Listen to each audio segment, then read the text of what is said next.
இனிமே கண்ணை மூடிட்டு கடலை எண்ணெய் வாங்கலாம்.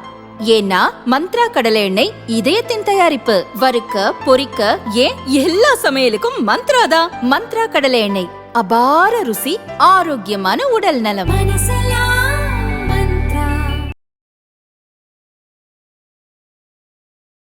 ஆப்பிரிக்கா கண்ட வழியாக போய் சுற்றி வந்து மடகஸ்கர் வழியாக வந்து அங்கே கேட்குறாங்க, மடகஸ்கரில் உட்கார வைக்கலாமா எல்லாரையும்.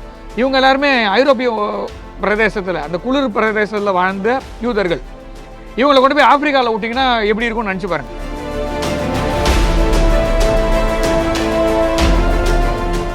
சரி, நாம் பாரதத்திலிருந்து ஒரு அரசியல் தலைமை இஸ்ரேல் போகிறதுக்கு இங்கே இருக்கிறவங்களாம் இவ்வளோ கொதிச்சு போகிறாங்களே, பாலஸ்தீனில் இருக்கக்கூடிய ஹமாஸ் பயங்கரவாத இயக்கத்திலிருந்து எதுக்கு பாகிஸ்தானுக்கு வந்து ட்ரைனிங் எடுத்துகிட்டு போகிறாங்க?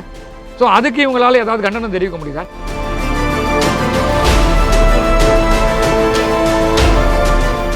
பயங்கரவாதத்தோடைய ரெண்டு எக்ஸ்ட்ரீமில் நம்ம மாட்டிகிட்டு இருக்கோம். நடுவில் தான் எல்லாமே மாட்டிகிட்டு இருக்கு. அதாவது நம்மளுக்கு என்ன த்ரெட் இருக்கோ அதே மாதிரி அவங்களுக்கும் ஒரு த்ரெட் இருக்குது. ஸோ நம்மளுக்கு எந்த பக்கத்துலேருந்து த்ரெட்டு வருமோ அது நம்மளுக்கு தெரியும், அதே மாதிரி அவங்களுக்கும் வருது. ஸோ ஆனால் அவங்களுடைய சைஸ் ரொம்ப சின்னது.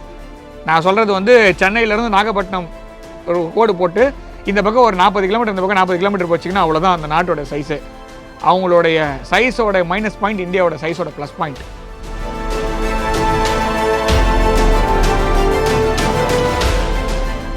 இவர் எப்படி பேசியிருக்காரு அப்படின்னா, 3 கோடி பேர் மேலே தாக்குதல் பண்ணுற அளவுக்கு இந்தியா வந்து அந்த மாதிரி மனிதாபிமாற்ற நாடும் கிடையாது. இப்போ இதுக்கு சொல்கிறதுக்கான என்ன நேரம் இருக்குது? எதுக்காக இவர் சொல்கிறார்? இவர் வந்து அமெரிக்காவோடைய வளர்ச்சியை பற்றி பேசுகிறார். அதுக்காக தான் அவருக்கு அந்த போடியம் கொடுக்கப்பட்டது. ஒரு வருஷமாக நீங்கள் அமெரிக்காவோடைய ஜனாதிபதியாக இருக்கீங்க, உங்கள் நாட்டுக்கு நீங்கள் என்ன செஞ்சீங்கன்னு சொல்லுங்கள் அப்படின்னு சொன்னால், இந்தியா 3 கோடி பேரை கொண்டிருக்கோம் நான் மாத்திரம் பேசலைன்னா அப்படின்னா, இந்த மாதிரி பிரச்சனையில் கொண்டு போய் பாகிஸ்தானை விட்டதே நீங்கள் தானே.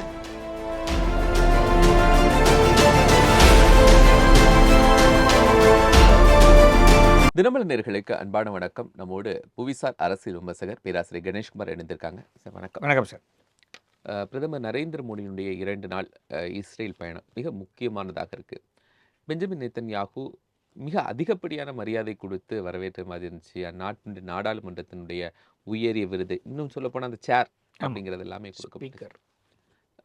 ஸோ எப்படி பார்க்குறீங்க இந்த 2 days?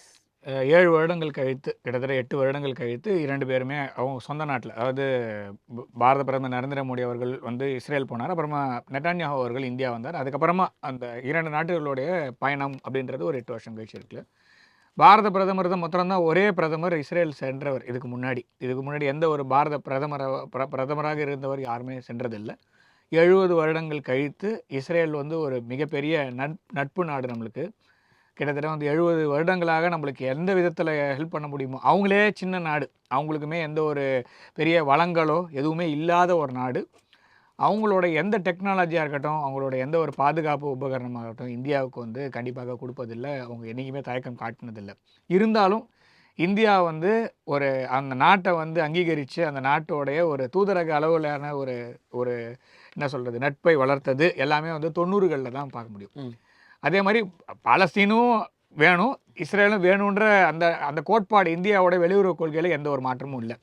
ஆனால் இஸ்ரேல் செல்வதாக மட்டுமே, அதாவது இஸ்ரேல் செல்வதால் மட்டுமே வந்து பாலஸ்தீனுக்கு எதிரானவர் அப்படின்ற மாதிரி ஒரு கட்டமைப்பு அப்போவே இருந்தது. நான் சொல்கிறது 2017 வாக்கிலே வந்து என்னென்னா, பாரத பிரதமர் இருக்கிறவர் இஸ்ரேல் போயிட்டார், இஸ்ரேலோட உயரிய விருது வாங்கிட்டார் அப்படின்னா வந்து பாருங்கள் பாலஸ்தீனை விட்டுட்டாங்க, இந்த மாதிரிலாம் பேச ஆரம்பித்தாங்க. ஆனால் பாலஸ்தீன் நாட்டுக்கும் சென்றார், பாலஸ்தீனுடைய உயரிய விருதும் அவருக்கு வழங்கப்பட்டது. 2 கான்ட்ராஸ்டிங் கண்ட்ரீஸ். ஸோ இஸ்ரேலோடைய உயரிய விருதும் வாங்கியிருக்கிறார், பாலஸ்தீனோட உயரிய விருதும் வாங்கியிருக்காரு. அப்படிப்பட்ட ஒரு தலைவர் வந்து அந்த 2 நாடுகளுக்கும் அமைதி திருமணம் அப்படின்னு பேசிகிட்டு இருந்தோம். அதுக்கப்புறமா அக்டோபர் 7ஆம் தேதி ஹமாஸ் பயங்கரவாத இயக்கம் வந்து அவங்களோட வேலையை காமிச்சாங்க, அதுக்கு பதிலடி கொடுக்குறாங்க.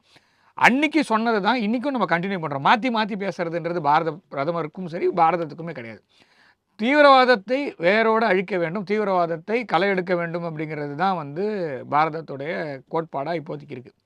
அப்போ அக்டோபர் 7ஆம் தேதி ஹமாஸ் பொதுமக்கள் 1000 பேரை வந்து இது பண்ணுறாங்கன்னா, அது வந்து கண்டிப்பாக வந்து ஒரு மிலிட்ரி ஆப்ரேஷனோ இல்லை வேறு எதுவும் எடுத்துக்க முடியாது, அது பயங்கரவாத தாக்குதல் தான். அதுக்கு இந்தியா வந்து இஸ்ரேல் பக்கம் நின்றது, இஸ்ரேலுக்காக குரல் கொடுத்தது, இது வந்து ஒத்துக்க முடியாது, மனிதத்தின் மீது தாக்குதல் சொல்லுச்சு. அதுக்கப்புறமா பாலஸ்தீனும் ரீஸ்ட்ரக்சரிங் ஆஃப் பாலஸ்தீனும் நடக்கணும்னு சொல்கிறாங்க. ஸோ இதில் 2த்துலேயுமே எந்த ஒரு மாற்று கருத்தும் கிடையாது. இந்தியாவுடைய வெளியுறவு கொள்கையில் எந்த ஒரு மாற்றமும் கிடையாது. இந்தியா வந்து it votes for it vouchers for 2 state solution. So இஸ்ரேலுக்கும் தனியாக, அதாவது யூதர்களுக்கான ஒரு தேசமும் வேண்டும், பாலஸ்தீனுக்கான தேசமும் வேண்டும், இதில் ஒரு மாற்றமே இல்லை. அப்படி சொல்லிட்டு அதை பதிவு செய்யணும்ல. சும்மா சொல்கிறதில் மாத்திரம் ஓகே. சரி, மற்ற கட்சிகள்லாம் இருக்கும்போது, நான் சொல்கிறது வந்து பாரதிய ஜனதா கட்சி இல்லாமல் பாரத பிரதமராக மற்ற நாட்டோட உறவில் இருக்கக்கூடிய எல்லா தலைவர்களும் இருக்காங்க இல்லையா. ஸோ அவங்களுமே இதை வந்து எப்படி ஒரு மடை மாற்ற முடியுமோ அவ்வளோ மடை மாற்றுறாங்க. இருந்தாலும் இன்றைக்கும் சரி, இஸ்ரேலில் போயிட்டு அப்பவும் சொன்னார், நாம் வந்து தீவிரவாதத்துக்கு எதிராக நிற்கிறோம், ஆனால் இது அமைதிக்கான நேரம், இது வந்து காசா வந்து இந்த போர் நிற்க வேண்டும், அமைதி திரும்ப வேண்டும்ன்றத அங்கேயே நெசட்லேயே அவர் சொல்கிறார். அதாவது அந்த பேச்சு ஃபுல்லாக கேட்டோன்னா அதில் இருக்குது. ஸோ இதை வந்து வெளியிலேருந்து வந்து மூன்றாவதாக யாரும் வந்து எதுவும் சொல்ல வேண்டாம், நீங்களே முதல்ல இந்த வந்து it need or necessity for peace அப்படிங்கிறார். இது வந்து தேவை, அது அமைதிக்கான தேவை இருக்கிறது அப்படின்றார். ஸோ அப்போ போர்ட் ஆஃப் பீஸ்னு வந்து தனியாக ட்ரம்ப் வந்து ஒரு பக்கம் ஏதோ உருட்டிகிட்டு இருக்காரு. ஸோ அது எந்த அளவுக்கு ஒர்க் அவுட் ஆகுதுன்னு தெரியல.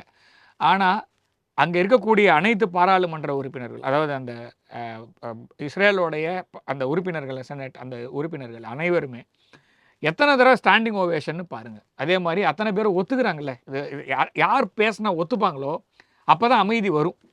ஸோ இப்போ பாரத பிரதமர் போய் ஒரு விஷயம் சொல்கிறாருன்னா அங்கே வந்து கேட்குறதுக்கு நீங்கள் அந்த அவரை வரவேற்ற, அதாவது அந்த தருணத்திலேருந்து நான் சொல்கிறது வந்து, போன தடவை பாரத பிரதமர் நரேந்திர மோடி அவர்கள் இஸ்ரேல் செல்கிற போது கூட அந்த டார்மாக்லேயே வந்து அந்த சிகப்பு கல்மாலம் அதை பார்த்தாலே நம்மளுக்கு தெரியும். ஸோ மற்ற தலைவர்களை பெஞ்சமின் நெட்டான்யாஹூ அவர்களும் சரி, இஸ்ரேல் நாட்டு அந்த அமைச்சரவை வரவேற்பதுக்கும் பாரத பிரதமரை வரவேற்பதுக்கும் வித்தியாசம். ஆமாம், அங்கேயே ஒரு டார்மாக்லேயே வந்து ஒரு ஷாமியானா மாதிரி போட்டு அங்கேயே வந்து தேசிய கீதம் இசைத்து, அதெல்லாம் வந்து மற்ற நாட்டு தலைவர்களுக்கு அந்த அளவுக்கு இம்பார்ட்டன்ஸ் கொடுப்பாங்களான்னா கொடுக்க மாட்டாங்க.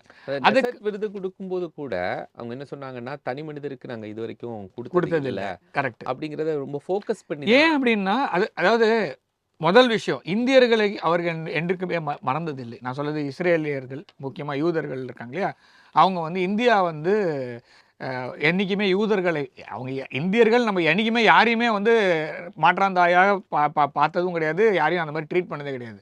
இஸ்ரேல் நாடு ஃபார்ம் ஆகிறதுக்கு முன்னாடி யூதர்களை எல்லா நாட்டிலேருந்து அடித்து விரட்டினாங்க. ஒவ்வொரு நாட்டிலையும் தஞ்சம் புகுந்து அங்கங்கே வாழ்ந்துட்டு இருந்தாங்க. இஸ்ரேல் அப்படின்ற நாடு ஃபார்ம் ஆன பிறகு எல்லா நாட்டில் இருக்க யூதர்களும் இஸ்ரேல் நோக்கி போனாங்க. அப்போ ஒவ்வொரு ஊர்லேருந்து போன எல்லா யூதர்களும் சொல்கிறாங்க, எங்கள் ஊரில், அதாவது நான் இருந்த ஊரில் எங்களை ரொம்ப மிஸ்ட்ரீட் இல்ட்ரீட் பண்ணாங்க, ரொம்ப கேவலமாக நடத்தினாங்க, நாங்கள் வந்து மாற்றாந்தாய் போக்காங்க நடத்தப்பட்டோம், அந்த மாதிரி எல்லா ஊரிலும் சொல்கிறாங்க. ஆனால் இந்தியாவிலிருந்து சென்ற யூதர்கள் அந்த மாதிரி சொல்லவே இல்லை. நாங்கள் அந்த மாதிரில இருந்து நாங்கள் நார்மலாக எல்லாருக்கும் என்ன கிடச்சதோ அதான் எங்களுக்கு கிடச்சிது. எல்லோரும் எப்படி வாழ்ந்தாங்களோ அப்படி தான் வாழ்ந்தாங்க, நாங்களும் அப்படி தான் வாழ்ந்தோம், எங்களுக்கு வந்து எந்த ஒரு மாற்றமும் தெரியல, எங்களை வந்து என்றைக்குமே ஒரு மரியாதையோடு நடத்தினார்கள் இந்தியர்கள் அப்படின்றது தான் இங்கேருந்து போன யூதர்கள் சொன்னது. இன்னொரு விஷயம், இன்றைக்கி அமெரிக்கா வந்து இவ்வளோ, நான் திரும்ப சொல்ல விஷயம் என்னென்னா, அமெரிக்கா வந்து யூதர்கள் ஜூயிஷ் லாபின்னு சொல்லுவாங்க, அமெரிக்கா யூதர்கள் பக்கம் நிற்குது, அப்படிலாம் ஒன்றும் கிடையவே கிடையாது. 1938-39 வருடம் அந்த சமயத்தில் தான் இந்த ஜூவிஷ் பர்சிக்யூஷன் ஸ்டார்ட் ஆகுது. நிறைய யூதர்களை வந்து நாட்டை விட்டு வெளியே தருத்தணும் அப்படின்னு நாஜி ஜெர்மனி முடிவு பண்ணி, ஹிட்லர் வந்து எல்லாரையும் வெளில தள்ளுறான்னு சொல்லிட்டு பிளான் பண்ணி ஒவ்வொன்றா தள்ளிட்டு இருக்கும்போது, அப்போ ஒவ்வொரு நாட்டிலேருந்தும், அதாவது இவங்க போய் ஒரு நாட்டை பிடிக்கிறாங்க, அந்த நாட்டில் இருக்கிற யூதர்களை வெளியில் அனுப்புகிறாங்க. இந்த தான் பண்ணிகிட்டு இருக்காங்க ஜெர்மனி, நாசி ஜெர்மனி சொல்கிறேன். பண்ணும்போது ஒரு கப்பல் செயின்ட் லூயிஸ்ன்னு பேர், அது இப்போ SS லூயிஸ்ன்னு பேர், அந்த கப்பலில் ஏற்றி 1000 பேர் கப்பல் ஒவ்வொரு போர்ட்டுக்காக போகும். நான் சொல்கிறது வந்து, நான் திரும்ப அந்த விஷயத்தை ஏன் சொல்கிறேன்னா, அந்த கப்பலில் நீங்களோ இல்லை உங்களோட சொந்தக்காரங்களோ அவங்கவுங்க நின்று நினச்சி பார்த்தா தெரியும், கப்பலே வாழ்க்கை முடிஞ்சிருமான்ற மாதிரி தான் இருக்கும். அமெரிக்காவுக்கு போகுது, அமெரிக்காவில் அவங்களை ஏற்றுக்கல, அமெரிக்காவில் அவங்களை ஏற்றுக்க முடியாதுன்னு சொல்லி திருப்பி அனுப்புகிறாங்க.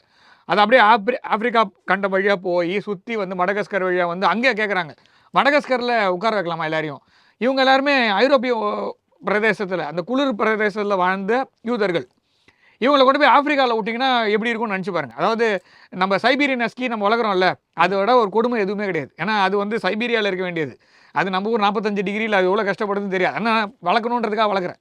ஸோ அந்த மாதிரி, so it is like putting Siberian husky in Thar desert. அந்த மாதிரி தான் இவங்க யூரோப்பியன் யூனியனில் இருந்த யூதர்கள் போய் ஆப்பிரிக்காவில் போடுறேன் அப்படின்னா அந்த மாதிரியும் முடியல. ஸோ ஒவ்வொரு இடத்துலையும் அங்கேயும் எடுத்துக்க மாட்டேங்கிறாங்க. அப்போ நம்மளுடைய ஜாம்நகர், நம்மளுடைய குஜராத்தில் இருக்கக்கூடிய ஜாம்நகருடைய அரசர் சொல்ல, பிரிட்டிஷ் ப்ரொடெக்டரேட், அப்போ பிரிட்டிஷ் அரசாங்கம் தான் இருக்குது, இருந்தாலும் அவர் அரசர் இருக்கும்போது நான் எடுத்துக்க போகிறேன் 1000 பேர். இன்றைக்கி அவருக்கு வந்து அங்கே செலவு வச்சுருக்காங்க, இன்றும் நன்றியோடு இருக்கிறாங்க.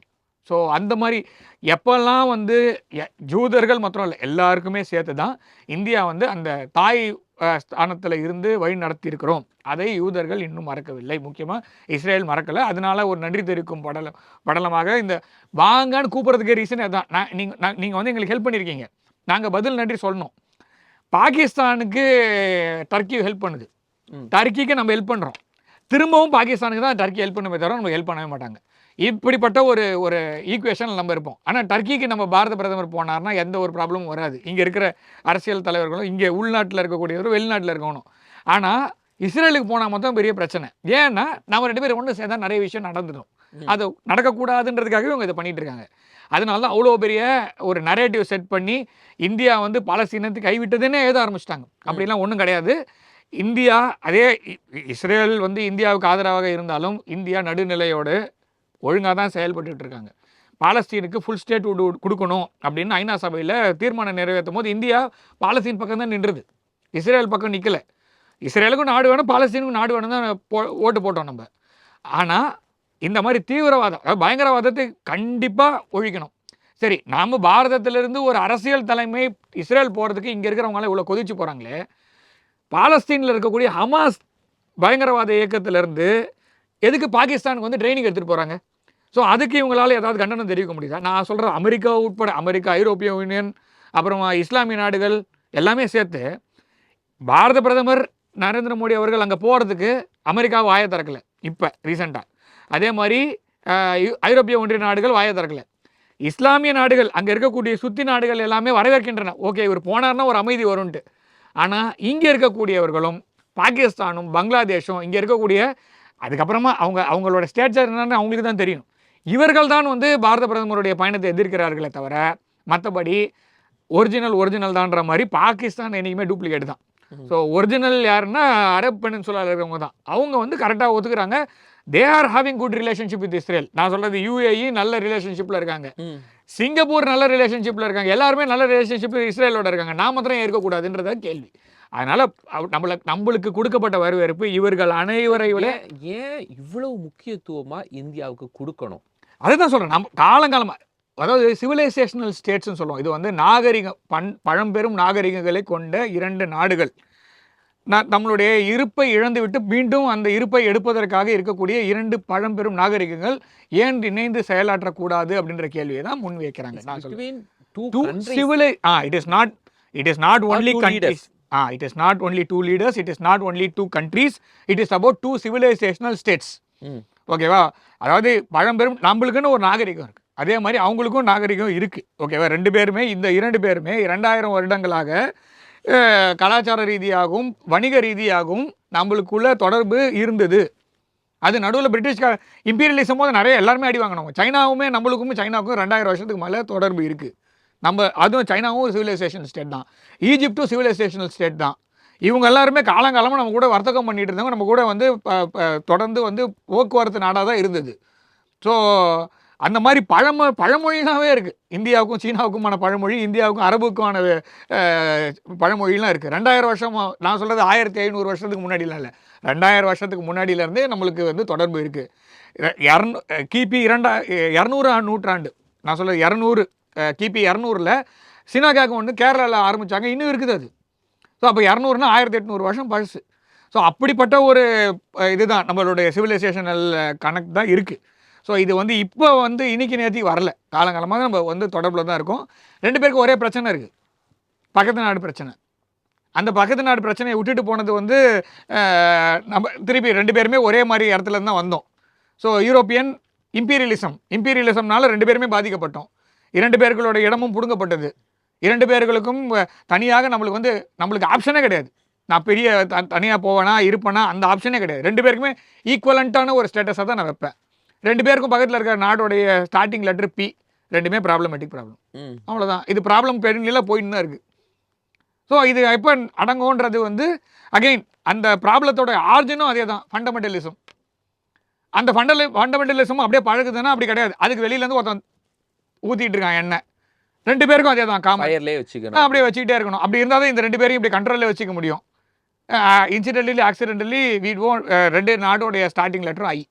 ஸோ அந்த நாட்டுக்கு பிரச்சனையும் பீல ஆரம்பிக்குது, இந்த நாட்டுடைய இதுலேயும். ஸோ நிறைய ஒற்றுமைகள் இருக்கிறது. அதே மாதிரி ஒரு ஒரு என்ன சொல்கிறது, பயங்கரவாதத்தோடைய 2 எக்ஸ்ட்ரீமில் நம்ம மாட்டிகிட்டு இருக்கோம். நடுவில் தான் எல்லாமே மாட்டிகிட்டு இருக்கு. அதாவது நம்மளுக்கு என்ன த்ரெட் இருக்கோ அதே மாதிரி அவங்களுக்கும் ஒரு த்ரெட் இருக்குது. ஸோ நம்மளுக்கு எந்த பக்கத்துலேருந்து த்ரெட்டு வருமோ அது நம்மளுக்கு தெரியும், அதே மாதிரி அவங்களுக்கும் வருது. ஸோ ஆனால் அவங்களுடைய சைஸ் ரொம்ப சின்னது. நான் சொல்கிறது வந்து சென்னையிலேருந்து நாகப்பட்டினம் ஒரு கோடு போட்டு இந்த பக்கம் ஒரு 40 கிலோமீட்டர், இந்த பக்கம் 40 கிலோமீட்டர் போச்சிங்கன்னா அவ்வளோதான் அந்த நாட்டோட சைஸு.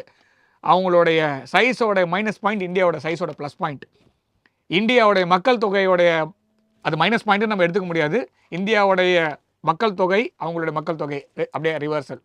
ஸோ நம்மளால் அவங்களுக்கும் அவங்களால நமக்கும் நிறைய உதவிகள் நடப்பதற்கான வாய்ப்புகள் இருக்கிறது. அதாவது ஆரம்பத்துலேருந்து இன்னி வரைக்கும் தகராறில் சண்டை போட்டுட்டு இருக்கிறது 2 நாடு. ஒன்று இந்தியா, இன்னொன்று இஸ்ரேல். இந்தியாவோட பாகிஸ்தானை கட்டி வச்சுட்டு போயிட்டாங்க, இஸ்ரேலோட பாலஸ்தீனை கட்டி வச்சுட்டு போயிட்டாங்க. ஸோ இப்போ 2 பேருமே சண்டை போட்டுட்டு தான் இருக்கும். நம்மளுக்கும் வந்து 71ல் ப்ராப்ளம் வந்தது, அவங்களுக்கும் 65ல் ப்ராப்ளம் வந்தது. ஸோ இந்த ப்ராப்ளம் வந்து பெரினியலாக போயிட்டுருக்கு. இனிமேலும் அது போகாமல் அதுக்கான ஒரு சுமூகமான முடிவு வரணும் அப்படின்னா இந்த 2 நாடுகளும் நீ என்ன கற்றுக்கிட்ட நான் என்ன கற்றுக்கிட்டேன்றது பேசி தீர்த்துக்கிறது நல்லது. இப்போது இந்த இந்தியா இஸ்ரேல் இந்த பயணத்தின் போது ஏற்பட்டப்பட்ட அந்த ஒப்பந்தங்கள், அதனால் 2 நாடுகளுக்கும் என்னென்ன பெனிஃபிட்ஸ் இருக்க போகுது? அதாவது எப்போவுமே வந்து நம்ம பேசுறது இஸ்ரேல் அப்படின்னாலே வந்து ஒரு சுற்றி ஹாஸ்டைல் கண்ட்ரிஸ் இருக்கக்கூடிய ஒரு நடுவில் ஒரு சின்ன ஒரு நாடு அப்படின்றது. அவங்க வளர்ச்சி விதத்தில் பார்த்திங்கன்னா அக்ரிகல்ச்சரல் ஸ்டேட்டாக அவங்க இருக்காங்க. அதாவது அக்ரிகல்ச்சரில் புதுமைகளை புகுத்துவது, ட்ரிப் இரிகேஷன் சிஸ்டம் அவங்களது தான். ஸோ இங்கே சொட்டு நீர் பாசனம் நம்ம ஊரில் உலகத்தில் இருக்க எங்கே போனாலும் சொட்டு நீர் பாசனம் அவங்களது தான்.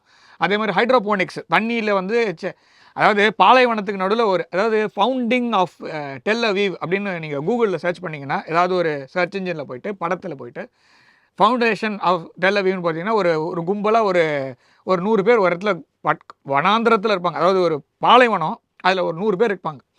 அந்த 100 பேர் வந்து அந்த ஒரு என்ன சொல்கிறது ஏக்கர் 100 ஏக்கர்னு நினைக்கிறேன், அதை பிரித்து எடுத்துப்பாங்க. அந்த 100 குடும்பங்கள் பிரித்து எடுத்துப்பாங்க அந்த பாலைவனத்தில். அதுதான் இன்றைக்கி டெல் அவீவ். ஸோ அந்த மாதிரி இருந்த பாலைவன பிரதேசத்தை இன்றைக்கி வந்து ஒரு அல்ட்ரா மாடர்ன் சிட்டி டெல் அவீவாக மாற்றினது இஸ்ரேல் அதாவது இஸ்ரேலியர்களுடைய உழைப்புனாலையும் அவங்களுடைய அறிவுத்திறனாலையும் தான். ஸோ அந்த மாதிரி இருக்கக்கூடிய ஒரு டிரான்ஸ்ஃபர்மேஷன் சும்மா சாதாரணமாக வந்துடல. ஸோ அதுக்கு நிறைய அவங்க உழைச்சிருக்காங்க, நிறைய ஆராய்ச்சிகள் பண்ணியிருக்காங்க. அந்த ஆராய்ச்சிகளை இந்தியாவோடு தருவதற்கு தயாராக இருக்கிறார்கள். இஸ்ரேலோடைய டெக்னாலஜி வந்து இந்தியாவுக்கு மாத்திரம் இல்லை, அமெரிக்காவை மாத்திரம் இல்லை, ஐரோப்பிய கண்டம் எல்லாருக்குமே அது தேவையான ஒரு விஷயம். இப்போ இருக்கக்கூடிய நிலைமையில் தண்ணீர் எப்படி குறைவாக தண்ணீரை குறைச்சி நிறைய வளங்களை பெருக்குவது அப்படின்றத எல்லாருமே நம்ம ஊர்லேயும் நம்மளுடைய பக்கத்து ஸ்டேட்டோடய பிரச்சனை பண்ணிகிட்டு இருக்கோம். அவன் வந்து பக்கத்து நாட்டோட பிரச்சனையில் அவன் வளர்ந்துருக்கான். ஸோ அக்ரிகல்ச்சரல் ரிசர்ச் வந்து 2 பேருமே காமனாக பண்ணுறதுக்கு இது எம்ஓயு சைன் பண்ணியிருக்காங்க.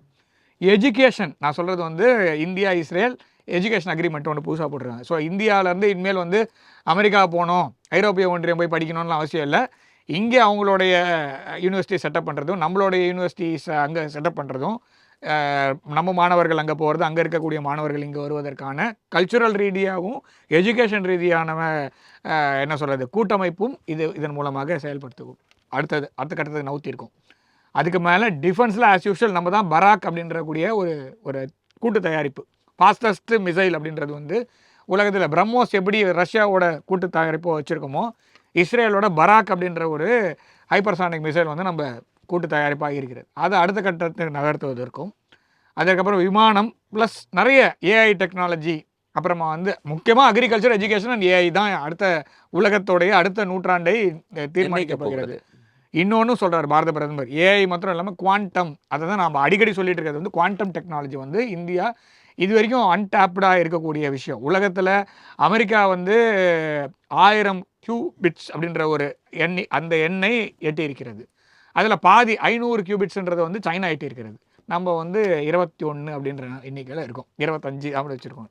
ஸோ இது வந்து எப்படி அடுத்த கட்டத்துக்கு நம்ம நகர்த்துவது? ஸோ இது வந்து நம்மளால் முடியுமா? இதை வந்து நம்ம யாரோட கூட்டணி வச்சா இதை வந்து அடுத்த கட்டத்துக்கு நகர்த்த முடியும்? நம்ம மொத்தமே பண்ண முடியுமா?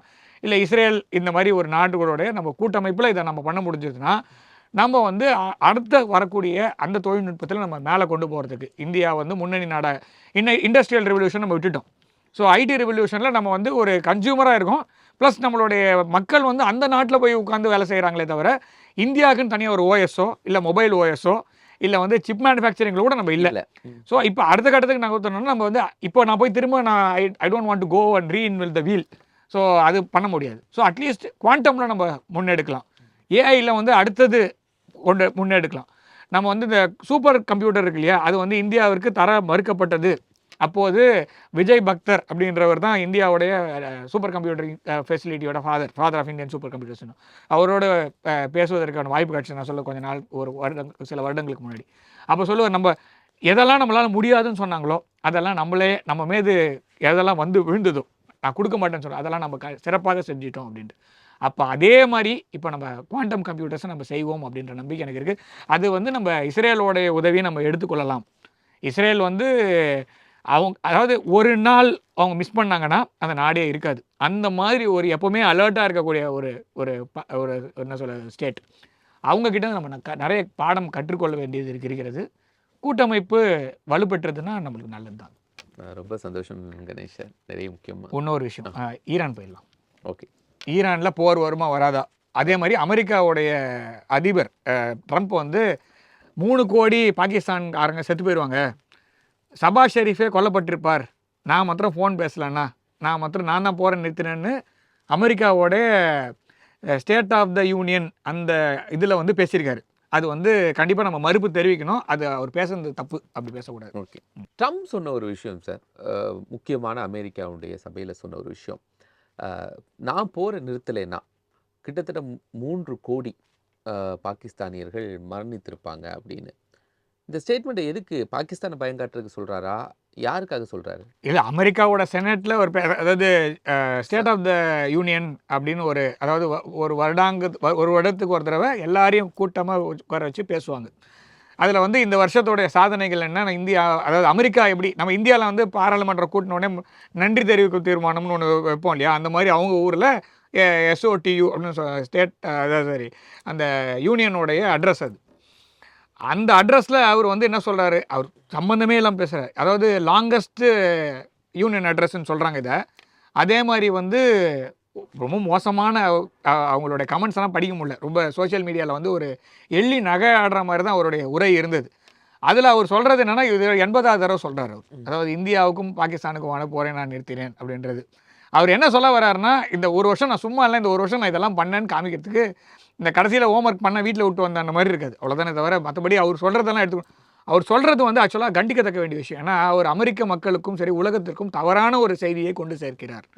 அதே மாதிரி வந்து என்ன சொல்கிறாரு, 3 கோடி பாகிஸ்தானியர்கள் கொல்லப்படுவாங்கன்னா இந்தியா வந்து அந்த அளவுக்கு வேலையை செய்யுமானா இந்தியா செய்யாது. அதை இப்போ எதுக்கு சொல்லணும்? இன்னொரு விஷயமும் சொல்ல, அவ்வளோ பவர் இருக்கு, இந்தியாவுக்கு பவர் இருக்குன்னு சொல்ல, இந்தியா வந்து அந்த மாதிரி செய்யணும்னா அப்போ இந்தியா வந்து பொதுமக்கள் மீது அட்டாக் பண்ணுமா, வன்முறை திரும்ப, அது இவங்க வேணால் செய்வாங்க. இவங்க தான் வந்து அந்த மாதிரி செய்யக்கூடிய ஆட்கள். நான் சொல்கிறது வந்து 1.5 லட்சம் பேர் ஒரு நிமிஷத்தில் வேப்பரைஸ் பண்ணவங்க தானே இவங்க அமெரிக்கா. இது வந்து ஜப்பானில் போட்டாங்கல்ல, ஹிரோஷிமாவில் போட்டு 3 நாள் கழிச்சு எதுக்கு நாகசாக்கியில் போட்டாங்க. ஸோ அது யுரானியம் இது ப்ளூட்டோனியம் டெஸ்ட் பண்ணுறதுக்கு 1.5 லட்சம் பேர் சாவடிச்சிருக்காங்க. ஒரு நொடியில் அத்தனை பேரோட மரணம் நிகழ்ந்தது. 30 வருடங்களுக்கு வந்து கை கால் இல்லாமல் குழந்தை பிறந்தது. அதோடைய ரேடியேஷனோட அசாடு வந்து அவ்வளோ செடி கொடியெல்லாம் மொத்தமாக பாதிக்கப்பட்டது. இதெல்லாம் பண்ணது யாருன்னா அமெரிக்கா பண்ணுச்சு. இது இந்தியாவோ வேறு எந்த ஒரு நாடோ இதை செய்யுமானா செய்யாது. ஆனால் அவருடைய உரையில் எப்படி இருக்குது அப்படின்னா, இந்தியா என்னமோ வந்து பாகிஸ்தான் மீது அணு ஆயுதத்தை போடுவது தயாராக இருந்த போதையும் இவர் சொன்னதுனால நிறுத்தணும்னா அவரை எக்ஸாஜரேட் பண்ணிக்கிறார். இன்னொரு விஷயமும் சொல்கிறார் அவர் என்ன சொல்கிறாரு, ஷபாஸ் ஷெரீஃப் வந்து கொல்லப்பட்டிருப்பார், பங்கர் மீது தாக்குதல். இதெல்லாம் ஒத்துக்கக்கூடிய விஷயமா? அதாவது இந்தியா வந்து துல்லிய தாக்குதல், இந்தியாவுடைய தாக்குதல் எல்லாமே துல்லிய தாக்குதல் தான். இந்தியாவையும் பாகிஸ்தானையும் டீஹைபனேட் பண்ணுங்கன்னு சொல்கிறாங்க. நம்மளுடைய பாரதத்துடைய வெளியுறவுத்துறை அமைச்சர் மாண்புமிகு ஜெய்சங்கர் அவர்கள் சொல்கிறாரு, இந்தியாவையும் பாகிஸ்தானையும் ஈக்குவேட் பண்ணாதீங்க, இந்தியாவுக்கும் பாகிஸ்தானுக்கும் சண்டை கிடையாது, இந்தியாவும் பாகிஸ்தானில் இருக்கக்கூடிய தீவிரவாத முகாம்களுக்கு தீவிரவாத இயக்கத்துக்கு தான் சண்டை. பாகிஸ்தான் அவங்க பின்னாடி நிற்கிறாங்க. பாகிஸ்தான்ற நாடு தீவிரவாதிகள் கையில் இருக்கிறது. பயங்கரவாதத்துடைய என்ன சொல்கிறது கிராடல் அப்படின்னா பாகிஸ்தான் தான். உலகத்தில் எந்த ஒரு பயங்கரவாதம் நடந்தாலும் தாக்குதல் நடந்தாலும் அந்த தாக்குதலுக்கு பின்புலமாக இருக்கிறது பாகிஸ்தான் தான் இருக்குது. இதில் ஒரு மாற்றமே இல்லை. ஸோ அதை வெளியுறவுத்துறை அமைச்சர் சொல்லும் போது சொன்னார், இந்தியாவும் பாகிஸ்தானுக்கும் பிரச்சனை இல்லை, இந்தியாவுக்கும் பயங்கரவாதத்துக்கும் பிரச்சனை. அதாவது வார் அகைன்ஸ்ட் டெரர்னு இவங்க ஆரம்பித்தாங்க. ஒசாமா பின் லாடன் பாகிஸ்தானில் இருந்தான். ஸோ இவங்களால் எதுவும் பண்ண முடியல. அந்த மாதிரி ஒரு நாட்டோடைய தீவிரவாத முகாம்கள் மீது சரியாக தாக்குதல் செய்தோம். நம்மளோட தாக்குதல் எப்படின்னா பக்கத்து வீடு அப்படியே நின்றுது. எந்த தீவிரவாதியெல்லாம் அந்த 11 தீவிரவாத முகாம்கள் மீது முதல்ல தாக்குதல் பண்ண ஆபரேஷன் சிந்தூர் போது, அப்போ முதல்ல தாக்குதல் பண்ணும்போது பக்கத்து பில்டிங் அப்படியே நின்றுது. இந்த பில்டிங் மாத்திரம் அப்படியே அந்த அந்த பில்டிங்கில் இருந்து அத்தனை தீவிரவாதிகளும் கொல்லப்பட்டனர். இது மாதிரி நான் ஒரு நைட்டு, ஏன்னா மற்ற பொதுமக்கள் போகும்போது மரம் ஊந்துச்சுன்னு சொன்னாங்க நடுவில் பாகிஸ்தான், அந்த மாதிரி பக்கத்து வீட்டுக்காரன் செத்துட்டான்னு சொல்லக்கூடாதுன்றதுக்காக நைட்டு 1 மணிக்கு அடிச்சதுக்கு ரீசன் வந்து நீ ஏன் அந்த 1 மணிக்கு அந்த வீட்டுக்குள்ளே போனான்ற கேள்வி கேட்போம். அதுக்காக தான் அடிச்சது. துல்லிய தாக்குதல்னா அந்த பில்டிங் கரெக்டாக அந்த டைமு அது அந்த மொத்தமாக 20 நிமிஷத்தில் முடிச்சிட்டோம். அதுக்கப்புறமா அந்த தீவிரவாத தாக்குதல் பண்ணதுக்காக பாகிஸ்தான் தான் இந்தியாவில் இருக்கக்கூடிய பொதுமக்கள் மீது தாக்குதல் செய்தது. அதற்கு பதிலடியாக தான் இந்தியா திரும்ப நான் பதிவு செய்கிறேன், இந்தியா மீது தாக்குதல் செஞ்சாங்கன்னா இந்தியா பொதுமக்கள் மீது பாகிஸ்தான் தாக்குதல் செய்தது. அதுக்கு பதில் தாக்குதல் செய்யும் போது கூட நாம் திரும்பி தாக்குதல் பண்ணது துல்லிய தாக்குதலாக இருந்தது. நாம் வந்து பாகிஸ்தானில் இருக்கிற வந்து பொதுமக்கள் மீது தாக்குதல் செய்யவில்லை. நாம் வந்து யார் மீது தாக்குதல், பாகிஸ்தான் இருக்கக்கூடிய இராணுவ தளத்தின் மீது தாக்குதல் செய்தோம். சிவிலியன் ஏர்கிராஃப்டோ சிவிலியன் ஏர்போர்ட்டோ நம்ம ஒன்றுமே தாக்குதல் பண்ணல. அடித்தது எல்லாமே பாகிஸ்தானோட ஏர் பேஸு, நான் சொல்கிறது மிலிட்ரி ஏர் பேஸு. அதில் கரெக்டாக ரன்வேக்கு நடுவில் போட்டது நம்ம போட்டோம். ஓகேவா? அதையும் இல்லைன்னு சொன்னாங்க, அப்புறம் மாமனை ஒத்துக்கிட்டாங்க. நான் சொல்கிற அந்த துல்லிய தாக்குதல் எப்படின்னா, மேன்ஹோல் கவர் சைஸ் கரெக்டாக சொல்லணும்னா நம்ம ரோட்டில் போகும்போது மூடி தூக்கி நிற்கிறது பாருங்கள், அந்த மாதிரி இருக்கக்கூடிய அந்த சைஸ் தான். 1 feet by 1.5 feet by 1.5 feet சைஸில் இருக்கக்கூடிய அந்த நூர்கான் ஏர்போர்ட்டில் இருக்கக்கூடிய வெண்ட்டு, நான் சொல்கிறது வெண்டிலேட்டர், அந்த உள்ளேருந்து ஏரை வெளில எடுத்து அந்த கேப்பில் மிசைல் போச்சு. அந்த மாதிரி தாக்குதல் பண்ணியிருக்கோம் நம்ம. ஆனால் இவர் எப்படி பேசியிருக்காரு அப்படின்னா, 3 கோடி பேர் மேலே தாக்குதல் பண்ணுற அளவுக்கு இந்தியா வந்து அந்த மாதிரி மனிதாபிமாற்ற நாடும் கிடையாது. நாம யாரை தாக்க வேண்டும், அவர் இதை ஃபேஸ் பண்றாரு. மனிதாபிமானம் இல்லாமல் இதெல்லாம் செஞ்சு, ஏன்னா ரஷ்யா ஆயில் நீங்கள் வாங்குறதுனால உக்ரைனிய மக்கள் செத்துட்டாங்கன்னு சொல்கிறவர் தானே இவர் வந்து கொஞ்ச நாள் முன்னாடி சொன்னாரா இல்லையா, ஃபெயில்டு எக்கானமின்னு சொன்னார். மனிதாபிமானமற்ற நீங்கள் என்ன வாங்குறதுனால உக்ரைன் மக்கள் அப்பாவி சாகுறான்னு சொல்கிறாங்க. இப்போ இதுக்கு சொல்கிறதுக்கான என்ன நேரம் இருக்குது, எதுக்காக இவர் சொல்கிறார்? இவர் வந்து அமெரிக்காவோடைய வளர்ச்சியை பற்றி பேசுகிறாரு. அதுக்காக தான் அவருக்கு அந்த போடியம் கொடுக்கப்பட்டது. 1 வருஷமாக நீங்கள் அமெரிக்காவோடைய ஜனாதிபதியாக இருக்கீங்க, உங்கள் நாட்டுக்கு நீங்கள் என்ன செஞ்சீங்கன்னு சொல்லுங்கள் அப்படின்னு சொன்னால், இந்தியா 3 கோடி பேரை கொண்டிருக்கணும் நான் மாத்திரம் பேசலைன்னா அப்படின்னா, இந்த மாதிரி பிரச்சனையில் கொண்டு போய் பாகிஸ்தானை விட்டதே நீங்கள் தானே. ஸோ அப்படி தான் நம்ம எடுத்துக்கணும். இதில் வந்து இந்தியா அதை செய்யுமானா செய்யாது.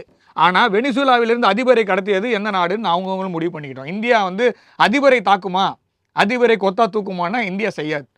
அதுக்கான மீன்ஸ் நம்மக்கிட்ட இருந்தாலுமே செய்ய மாட்டோம். பாகிஸ்தானில் ஆப்ரேஷன் சிந்தூர் போது வி ஹேட் ஏர் சுப்பீரியாரிட்டினா என்னென்னா, உன் மேலே நான் ரவுண்டு பல்ட்டி அடிச்சு கூட பறப்பேன், ஆனால் உன்னால் என்னை எதுவும் செய்ய முடியாது. நான் ஈரான் வரைக்கும் போயிட்டு வருவேன், ஓகேவா? ஆனால் உன்னுடைய ரேடாரில் நான் மாட்டேன். முதல்ல உங்ககிட்ட ரேடாரே கிடையாது. ரேடார் இருந்தாலுமே உன்னுடைய விமான எதிர்ப்பையே உடனே வேலை செய்யாது. ஏன்னா எல்லாத்தையும் நான் முன்னாடியே காலி பண்ணிட்டேன்.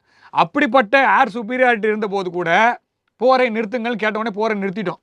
இது ட்ரம்ப் சொல்லிலாம் நிறுத்தலை, பாகிஸ்தானில் இருக்க டிஜிஎம் கேட்டதுனால நிறுத்தணுமே தவிர, இதை சொல்வதற்கு 3வது நாடு சொல்கிற பேச்சை கேட்கணும்னு இந்தியாவுக்கு அவசியம் இல்லை. பாகிஸ்தான் கேட்டுக்கொண்டதற்கு இணங்க பாகிஸ்தான் கெஞ்சியதுன்னு சுவிட்சர்லாண்டில் இருக்கக்கூடிய இராணுவ ஆராய்ச்சி நிலையம் வந்து அவங்க எழுதுகிற ஆராய்ச்சி கட்டுரை தரவுகளோடு எழுதுறவங்க அவங்க சொல்கிறாங்க, இது வந்து பாகிஸ்தான் கெஞ்சியது, அந்த கெஞ்சதுக்கு பதிலாக தான் இந்தியா அந்த ஆபரேஷன் சிந்தூரை தற்காலிகமாக நிறுத்தியிருக்கிறது. இது நம்ம தற்காலிகமாக தான் நிறுத்தியிருக்கோம், இது போர் நிறுத்தம் அல்ல, தற்காலிகமான போர் அமைதிக்கான ஒரு நேரம்னு விட்டு வச்சுருக்கோம். இது பஃபர் டைம். இதில் மீண்டும் அவங்க ஏந்து வந்தாங்கன்னா என்ன பண்ணணும்னு தெரியும். ஆனால் இந்த பற்றி ட்ரம்ப் அவர்கள் மீண்டும் பேசுவது எதற்காக அப்படின்னா, அங்கே அடிப்பட்ட, அதாவது சில விமானங்கள் டேக் ஆஃப் பண்ணுறதுக்கு முன்னாடி டார்மாக்லேயே போச்சுன்னு சொன்னாங்க. அது அமெரிக்க இராணுவ தளவாடங்களாக இருக்கலாம், அதை மறைக்கிறதுக்காக வேண்டி அவர் அந்த மாதிரி பேசலாமே தவிர, அது கூட தவறான ஒரு தரவுகளையும் தவறான தகவல்களையும் அமெரிக்கர்களுக்கும் சரி உலகத்திற்கும் சரி அந்த போடியத்தை யூஸ் பண்ணி அவர் பண்ணது எனக்கு தெரிஞ்ச வரைக்கும் அது எப்படி எடுத்துக்கிறதுன்னு எனக்கு தெரியல. அவர் வந்து ஈ cannot misguide people and the world. ஈரானில் போர் நடக்க போகுதா இல்லையா? ஈரானில் போர் நடக்குமானா அமெரிக்கா வந்து கடைசி வரைக்கும் இதே மாதிரி சீறிகிட்டே இருப்பாங்க. ஸோ பாகிஸ்தான் எப்படி பகடக்காயாக யூஸ் பண்ணி இப்போ ஆப்கானிஸ்தான் மீது தாக்க, அதுக்கு முதல்ல பேஸ் காரணம் என்ன, ஏன் நடத்தணும் அப்படிங்கிற ஒரு அணு ஆயுத வந்து ஈரான் வந்து கிரியேட் பண்ணக்கூடாது. அணு ஆயுதம் எல்லாருக்குமே கண்டிஷன், நான் மாத்திரம் தான் வச்சுருப்பேன். அணு ஆயுதம் நான் யாருமே வச்சுக்க மாட்டாங்க, நான் மாத்திரம் வச்சுப்பேன் அப்படின்றது தான் அவங்க. முக்கியமாக ஈரான் வந்து அணு ஆயுதம் வைத்துக் கொள்ளக்கூடாதுன்னு அவங்க முடிவு பண்ணியிருக்காங்க. என்ரிச் பண்ண யுரேனியத்தை திருப்பி கொடுன்னு கேட்குறாங்க. அவங்க வந்து பாடுபட்டு அவங்க என்ரிச் பண்ணி வச்சுருக்காங்க, அதை வந்து ஈரானியமே யூஸ் பண்ணக்கூடாது. நட்டான்ஸு இன்னும் 2-3 இடத்துல அவங்க வந்து இது வச்சுருக்காங்க, அந்த என்ரிச்மெண்ட் ஃபெசிலிட்டி, ரிசர்ச் ஃபெசிலிட்டி வச்சுருக்காங்க. அதெல்லாம் மூடி அதோட சாவி என்கிட்ட கொடுத்துடணும். ஸோ இதெல்லாம் அமெரிக்காவுடைய வேண்டுகோள் இல்லை, ஆர்டர். ஸோ இதெல்லாம் நீ பண்ணினா நான் உன் மேலே தாக்குதல் பண்ண மாட்டேன், ஆனால் இதெல்லாம் நீ செய்யலைன்னா உன் மேலே தாக்குதல் பண்ணுவேன். போன வருஷம் இந்த ஒரு B-2 பாம்பர்னு ஒரு பறந்து 24 மணி நேரம் பறந்து ஒரு போட்டாங்கல்ல, அந்த மாதிரி தாக்குதலை நான் திரும்ப செய்வேன் அப்படின்னு அமெரிக்கா சொல்லுது. ஈரான் என்ன சொல்லுதுன்னா, நீ வந்து இதெல்லாம் என் மேலே வந்து திருப்பெல்லாம் பண்ண முடியாது, நான் வந்து தனிப்பட்ட ஒரு சாவரின் கண்ட்ரி, நான் என் நாட்டுக்கு என்ன வேணுமோ அதை நான் செய்வேன், என்ன நீ தாக்குதல் பண்ணால் நான் திருப்பி பதில் தாக்குதல் செய்வேன்னு ஈரான் சொல்லுது. ஆனால் இந்த சமயத்தில் என்ன பண்ணுறாங்கன்னா, அமெரிக்கா வந்து போர்க்கப்பல்களை இந்த பர்ஷியன் வளைகுடா பக்கத்தில் கொண்டு வந்து குவித்து வைக்கிறாங்க.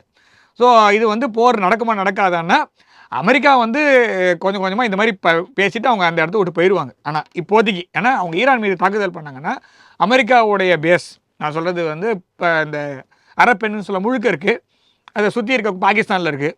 ஸோ இது எல்லாமே அவங்களுக்கு வந்து அவங்களுடைய அந்த ரீஜனல் பவராக கூட அவங்களால இருக்க முடியாது அமெரிக்கா. அதுக்காக அவங்க வந்து என்ன பண்ணுறாங்கன்னா, அட்லீஸ்ட் ஈரான் மீது ஒரு அடையாளத்திற்காக ஒரு தாக்குதல் செய்ய வேண்டும், இல்லைனா ஈரானுக்கு குளிர் விட்டு போய்டுன்ற ஒரு மதிப்பீடு அவங்கக்கிட்ட இருக்குது. சவுதி அரேபியா கேட்டுக்கொள்கிறது அப்படின்னு சொல்கிறாங்க. சவுதி அரேபியா வந்து கேட்குது, ஈரான் மேலே ஒரு தாக்குதல் பண்ணுங்கன்னு சவுதி அரேபியா கேட்குறாங்க, அதனால நாங்கள் தாக்குதல் பண்ணுவோம் அப்படின்றாங்க. இன்னொரு விஷயம் என்ன சொல்கிறாங்கன்னா, இஸ்ரேல் முதலில் தாக்குதல் செய்தால் அதுக்கு பின்னாடி நாங்கள் வந்து பேக்கப் கொடுக்குறோம் அப்படின்னு சொல்கிறாங்க. இதெல்லாம் ஏன் சொல்கிறாங்க? உண்மையிலேயே இவங்க குளோபல் பவராக இருந்ததுன்னா ஈரான் மீது டேரெக்டாக தாக்குதல் பண்ணுவாங்க. ஆனால் பண்ணுறோம்னு எதுக்காக சொல்கிறாங்கன்னா, அமெரிக்கா உள்ளே இருக்கக்கூடிய மக்களுக்கு கர்ச்சிப் கொடுக்குறாங்க, மேபி டிஷ்யூ பேப்பர், ஏன்னா அவங்க ஊரில் டிஷ்யூ கல்ச்சர் தான் இருக்குது. ஸோ பார் நான் வந்து இன்னும் பவராக தான் இருக்கேன்னு. உள்ளுக்குள்ளே எக்கானமிக்கலி அமெரிக்கா ரொம்ப வீக்காக இருக்குது. இப்போ அதாவது 2 பகுதியிலையும் அமெரிக்கா ஏன் இவ்வளோ மெனக்கடுறாங்க அப்படின்னா, இப்போ நியூ வேர்ல்டு ஆர்டர் அப்படின்றது ஃபார்ம் ஆகும்போது ஒரு பக்கம் INSTC, இன்னொரு பக்கம் IMEC, அதாவது இந்தியா மிடில் ஈஸ்ட் எக்கனாமிக் காரிடார்னு வந்து இஸ்ரேலோட ஹைஃபா போர்ட் வச்சு நம்ம ஒன்று வச்சுருக்கோம். India international north south transport காரிடார்னு ஒன்று ஈரானுடைய நம்மளுடைய சாபார் போர்ட் வழியாக செயின்ட் பீட்டர்ஸ்பர்க் வரைக்கும் போகுது. இந்த இரண்டையுமே செக்கில் வச்சோன்னு வச்சுக்கோங்க, இப்போ இருக்கக்கூடிய சுயஸ் கனால் வழியாக போகும், டாலரில் போகும், எந்த ஒரு மாற்றமும் நிகழாது அப்படின்ற கணக்கில் தான் அமெரிக்காவும் சில நாடுகளும் இருக்கிறது. ஆனால் அது தொடர்ந்து நடக்குமா? ஈரானுக்கு பின்புலமாக சைனா வருமானா கண்டிப்பாக வரும், ரஷ்யா வருமா வரும். இந்தியாவுமே கூட ரொம்ப நாளைக்கு வந்து இந்த மாதிரி சைலண்டாக இருக்கணும்னு அவசியம் இல்லை. என்னோட இன்ட்ரெஸ்ட் அந்த இடத்துல பாதிக்கப்படுதுன்னா நாம் ஏன் வந்து அது ஒரு கல்ச்சுரலி நம்மளுடைய டைப் இருக்குது. அதனால் இது எல்லாமே கொஞ்ச நாளைக்கு வந்து இந்த பூச்சாண்டி காட்டுறதுன்றது வந்து அமெரிக்கா உள்ளே இருக்கிறவங்களுக்காக. ஆனால் நேரடியாக போருக்கு அமெரிக்கா இன்னொரு போருக்கு தயாரான பொருளாதார ரீதியாக அமெரிக்காவுக்கு மிகவும் பலவீனப்படுத்தும் 38 ட்ரில்லியன் கடன் இருக்குது. இதுக்கு மேலே இன்னொரு போர் 800 பேஸில் சில பேஸெல்லாம் மூடிட்டு வராங்க அமெரிக்கா. நான் சொல்கிறது வந்து ஜப்பானு, அப்புறமா தைவானு, சவுத் கொரியா, அப்புறமா இந்த இடத்துல இருக்கக்கூடிய பேஸ் எல்லாம் அவங்க மூடுறாங்க. அங்கே இருக்கக்கூடிய தளவாடங்கள்லாம் திரும்ப அமெரிக்காவுக்கு எடுத்து செல்கிறார்கள்ன்ற செய்தியெல்லாம் வருது. இது வந்து ஒரு மிகப்பெரிய செய்தியாக நான் பார்க்குறேன். அதனால் அமெரிக்கா இன்னொரு போருக்கு தயாரானால் இப்போது இல்லை. ஆனால் செய்தால் என்ன ஆகும்னா, அமெரிக்காவுக்கு உள்ளுக்குள்ளே பெரிய பிரச்சனை இருக்கிறது. அதை ட்ரம்ப் அவர்கள் தாங்குவாரான்னு தெரியாது. நன்றி கணேஷ்குமார் சார், நிறைய தகவல்களை பகிர்ந்து. வந்தே மாட்டோம் சார். மகிழ்ச்சி. நேயர்களே, மற்றும் ஒரு நிகழ்ச்சி சந்திக்கலாம். நன்றி, வணக்கம்.